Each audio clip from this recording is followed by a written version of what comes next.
Farmer accidentally raises giant chicken by Daily Dose of Internet. Hello everyone, this is your Daily Dose of Internet. This farmer somehow raised a giant chicken. Filho de Duque, galo de destaque, aqui é neto do luxuoso, é filho da sereia, animal I love muito him. pra frente, viu? He is very big. So, I mean, there's a number of things that can happen there. I mean, what is it, the Brahma chicken, I think? Brahma, I think. I think that is a Eastern European breed of chicken that gets like 4 foot or something like that. You've probably seen videos of it on TikTok or on the internet, stuff like that. There's a number of things that could be chromosomal, could be having to do with I totally forgot the word for it. What is testosterone? Hormonal. That's the one. Could be hormonal. Could be genetic. It could be a number of things happening here, and I'm not the expert on that by any means. It's very cool to see things like that, though. Things that are the outliers. And my only concern is that doesn't come with medical issues that stuff like that could come with, right? Like people talk about, especially in context with Resident Evil, right? Resident Evil, super male syndrome, very specifically in regards to Mr. X, Nemesis, T-Type, right? And other such conditions. However, what kind of gets lost in transit is that a lot of these conditions can have their own detriment to them. They can have their own even debilitating side effects to them.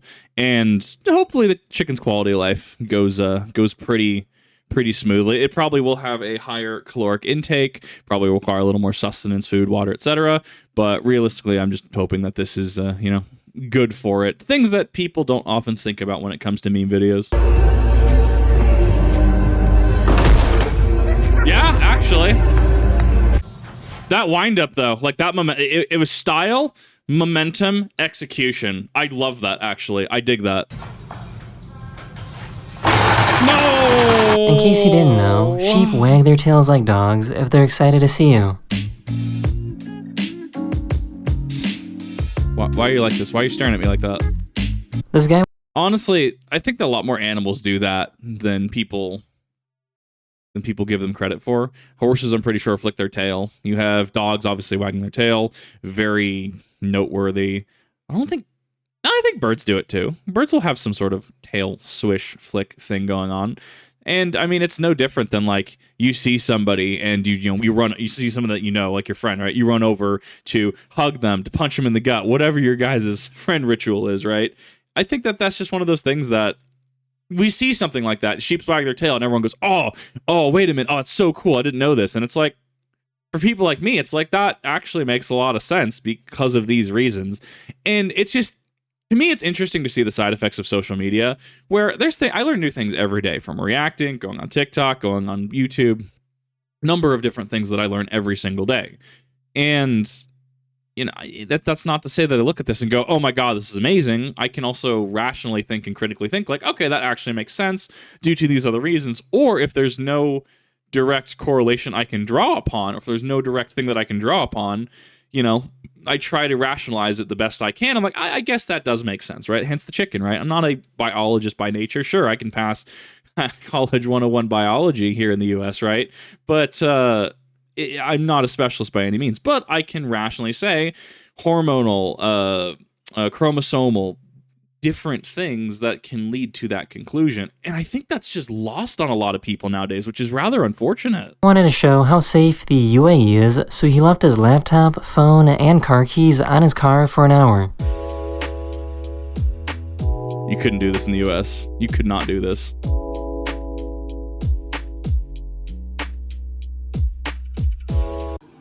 I do think that is a subjective look at the UAE, though.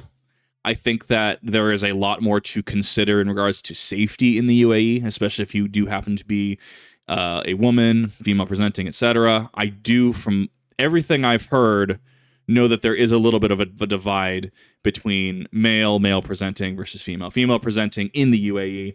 And it could also be as simple as, like California, right? Like Martin Pants went over, and I have family that lived and still does live in SoCal, right? You don't go to certain areas of SoCal. You don't go to certain areas of LA. Especially after dark. You don't go to certain areas of LA.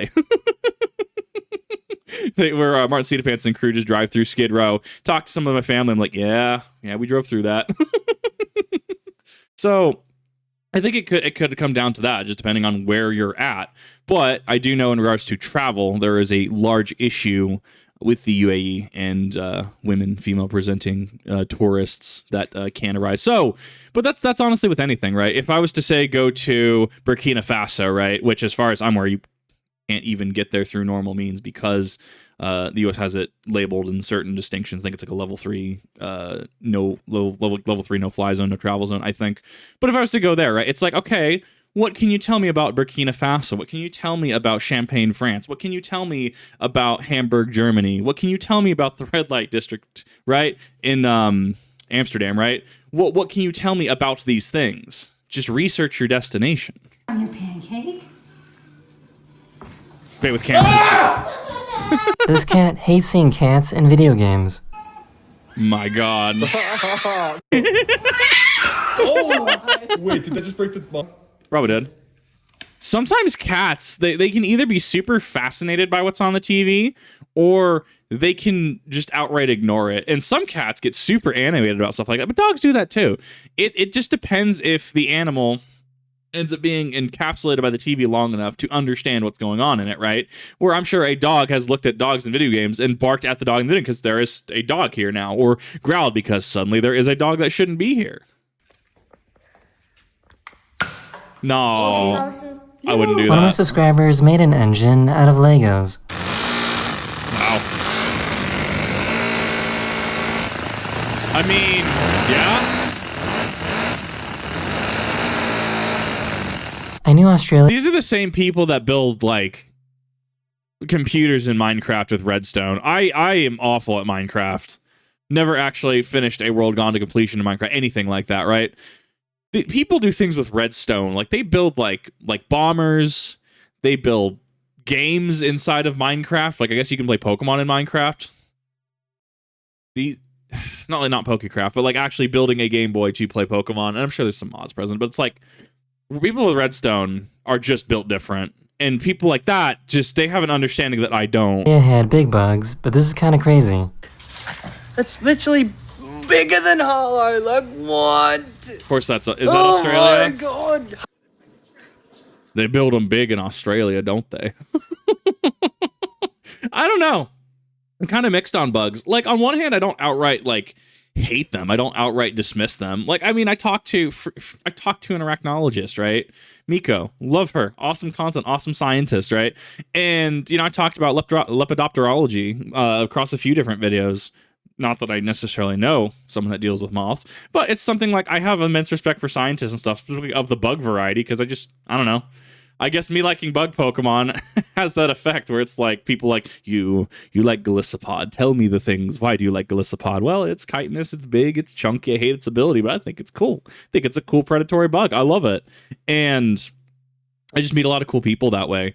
So I'm very curious what bug that is, what section of the world it hails from, if it is in fact Australia, and if that is someone's specialty, because I'd be very curious to know how it gets that big.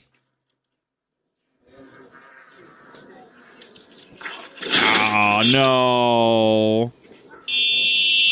Okay, so actually, he's here. He hands off the package.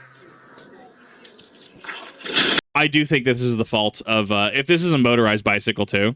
It sounds like it was motorized. I do think this is the fault of the drivers, of the people riding the bike. Well, he's in the middle of the road and backed into the road. Okay.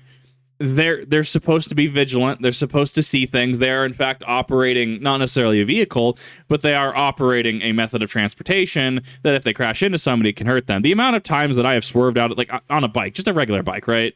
That I have swerved out of the way of someone, adjusted my route. I do think that this does more heavily rely on the drivers of the bike for doing that, because they should be vigilant of this, especially because if it is a motorized bike, why are they not riding in the street? And then I guess that comes down to, well, what classifies as motorized? That is only streets. That is only for the streets. What classifies as sidewalk use, right? Do you necessarily want, say, your kid with a similar bike being on the street or on the sidewalk? I think that there's a lot to unpack with this, more than just face value, oh, no fault, that kind of thing. At least, the very least, I'd be looking at the people driving the bike with a very weird expression, just kind of like, really? With a friend, and Yeah, we're outside and Mr. Softy followed us. This hyena Nice. thought this hippo was dead and had an easy meal. Oh no. Yeah, just wait. His whole world is about to just get rocked. You can see, yeah. Oh my god! There's a reason I don't deal with hippos. No, I don't want to deal with I don't want to deal with the unalive horses, the unalive water horses. I don't want to deal with them. Hippos are built different.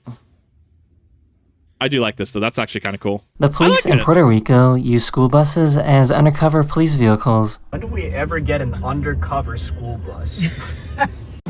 I do think Puerto Rico, because we had another Daily Dose of Internet, right, where I think one of the Puerto Rican police cosplayed, dressed up as a like mascot or something.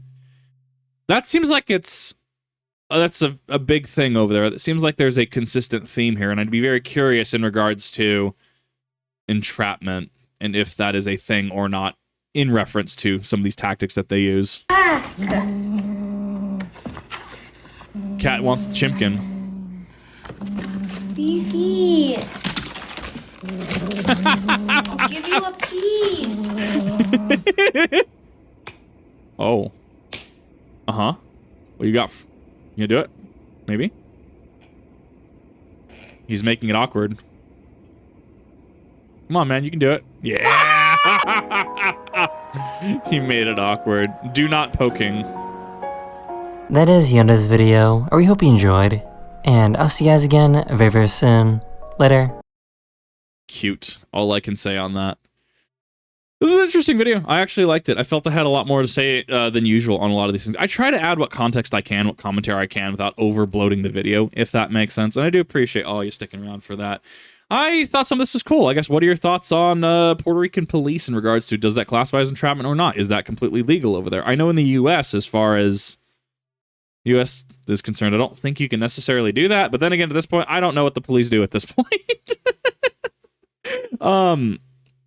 In regards to certain things. Just let me know what your thoughts are. Have your animals done something similar? Have you had any similar experiences? Do you know what a buggo that is? Let me know in the comment section down below. I try to read as many as I can. I don't get to everybody, unfortunately, but I do try. And thank you all for watching. See you all in the next one.